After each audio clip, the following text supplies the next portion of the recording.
ఇక ఉండి అసెంబ్లీకి టీడీపీ అభ్యర్థిని మార్చబోతున్నారా? సిట్టింగ్ ఎమ్మెల్యేకి స్థానచలనం తప్పదా? ఈ అనుమానాలు బలపడుతున్నాయి. ఈ అనుమానాలు ఎవరివో కాదు, స్వయంగా టీడీపీ సిట్టింగ్ ఎమ్మెల్యే రామరాజుకే వస్తున్నాయి. చంద్రబాబుతో మీటింగ్ తర్వాత ఎమ్మెల్యే రామరాజు కన్నీళ్లు పెట్టుకున్నారు ఆయన అనుచరుల మీటింగ్ లో. ఈ అసంతృప్తికి ముందు పరిణామాలు ఎలా ఉంటాయా అన్న చర్చ మొదలైంది. ఉండి నుంచి పోటీ చేసి తీరుతానని సిట్టింగ్ ఎమ్మెల్యే రామరాజు అంటున్నారు.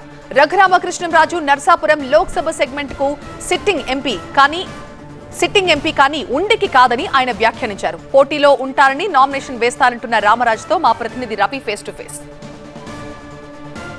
ఉండిలో జరుగుతున్న తాజా రాజకీయ పరిణామాలపై మనతో మాట్లాడేందుకు ఉండి సిట్టింగ్ ఎమ్మెల్యే రామరాజు ప్రస్తుతం మనతో ఉన్నారు. సార్ చెప్పండి, తీవ్ర భావోద్వేగానికి గురయ్యారు.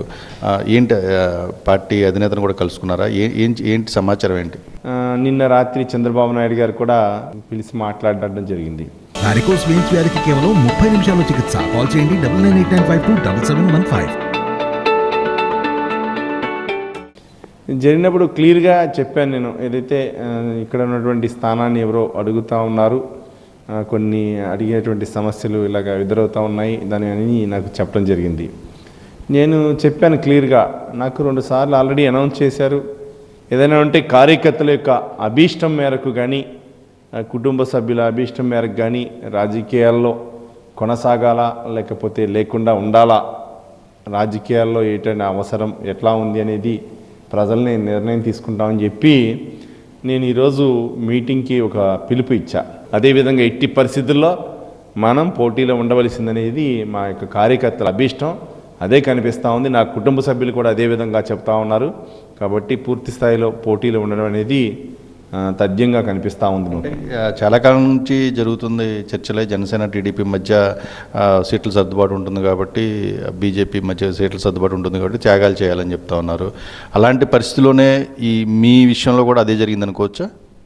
ఇది మాకు సర్దుబాట్లు అయిపోయినాయి, త్యాగాలు అయిపోయినాయి. 19 సీట్లకి చంద్రబాబు నాయుడు గారు అనౌన్స్ చేశారు. అవన్నీ ఆల్మోస్ట్ ఫినిష్డ్. నాకు కేటాయించినటువంటి సీట్ని ఏ విధంగా మార్చాలని అనుకుంటున్నారో అనేది నాకు అర్థమైన పరిస్థితి. పూర్తి స్థాయిలో చంద్రబాబు నాయుడు గారి మీద నాకు నమ్మకం ఉంది. ఆ నమ్మకం ఒమ్ము కాదని చెప్పి నేను క్లియర్గా నమ్ముతా ఉన్నా. పూర్తి స్థాయిలో మనం అయితే పోటీకి ఉంటున్నాం.